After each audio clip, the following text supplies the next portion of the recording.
Welcome back. The U.S. has suspended duty-free access to Rwandan textile import from Rwanda under the African Growth and Opportunity Act, Agoa.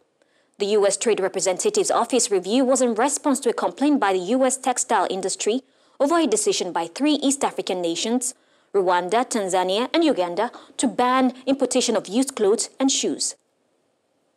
Here's a report with John David Mahamli.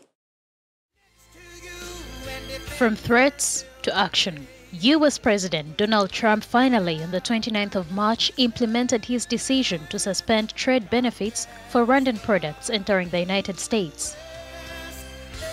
This was a result of pressure from the Secondary Materials and Recycled Textile Association, SMART, which complained about substantial increase in the cost of custom duties on American clothing sold to Rwanda. In June 2017, President Paul Kagame noted that the country would have to choose to either be a recipient of second-hand textile or to develop its own industry. He said Rwandans are entitled to new clothing, even if it's at the expense of a trade deal with Agoa. Rwanda is under pressure as an economic pan-African advocate, but the Rwandan government says it will not change its decision on second-hand clothing. Nonetheless, the trade balance between the United States and Rwanda pleads in favor of Kigali. In 2017, Rwanda exported $2.16 million to the United States compared to $460,000 the previous year. Its imports in 2017 are valued at $130,000 compared to $330,000 in 2016. Uganda and Tanzania, the other 2 members of the East African community, backed out at the last minute.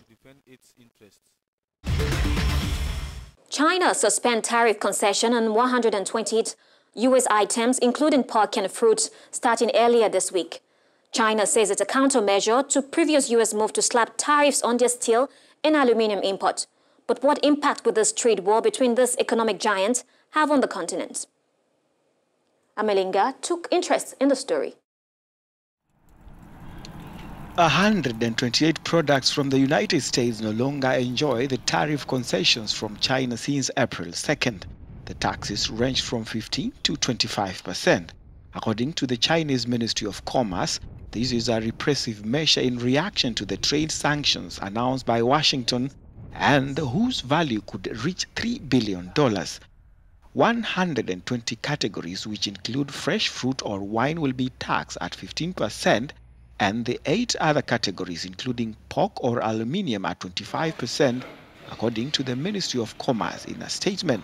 When asked whether such measures could have a direct impact on Africa, Cameroonian economist Diadume Somba expressed his reservations on the matter. There are no direct effects on Africa since it is not its products that are taxed. Therefore, there is no direct link. Africa may be affected if this measure affects the Chinese or American economies.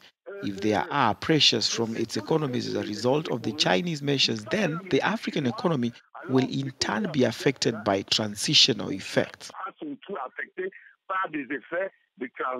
As a reminder, trade between Africa and China reached $170 billion in 2017, according to the Chinese Ministry of Commerce, compared to nearly $50 billion with the United States in 2016.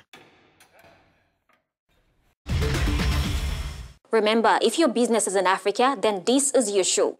Thank you for watching. Let's get interactive. Would like to hear from you via our social media platforms, Africanews, or you can reach me directly on Twitter at AfolakeG and on Facebook, Afolake Onyiloyi. Till then, let's run those businesses.